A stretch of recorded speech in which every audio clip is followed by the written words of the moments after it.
And while Mary Ng is looking to expand trade opportunities abroad, there is a growing push for Canada to remove interprovincial trade barriers to increase economic growth.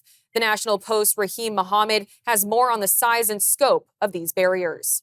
There's been a lot of talk about trade agreements we have with other countries. CUMSA, our trade agreement with the United States and Mexico, has been in the headlines a lot since Trump was elected.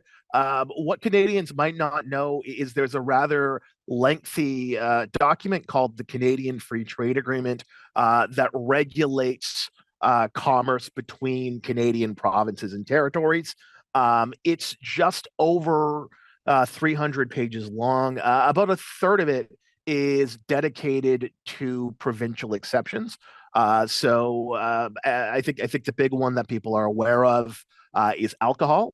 So here in Ontario, the LCBO it regulates and it's principally sells beer, wine, spirits. We've recently had a push here in Ontario for places like 7-Elevens and grocery stores to sell more alcohol. But the LCBO is the really big entity, and you have different regulations in different provinces. So they're about, I think the figure was 133 pages of provincial carve-outs that make it harder to sell let's say beer and wine from British Columbia here in Ontario, or let's say certain agricultural products, cheese, milk, from outside the province in grocery stores here in Ontario.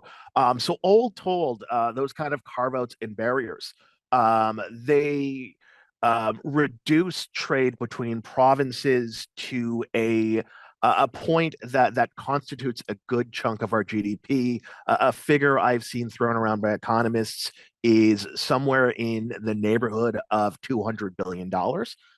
We're a $1 trillion and change economy. So, kind of 15-20% of Canada's GDP is locked up in these barriers that we have between provinces. He also explained who is proposing what in terms of tackling the issue.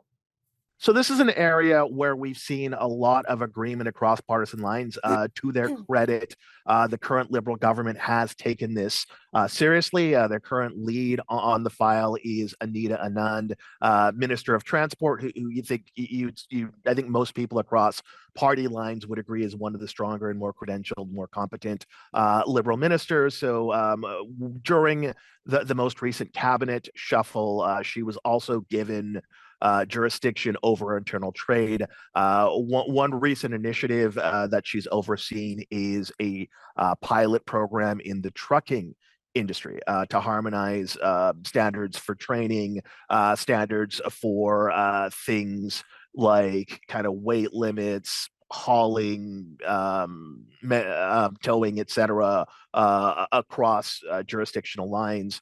So you do see a lot of cross-partisan agreement that it should be easier to do trade, between Ontario and Quebec, or Ontario and Manitoba than it currently is, and I think you've seen an increasing urgency.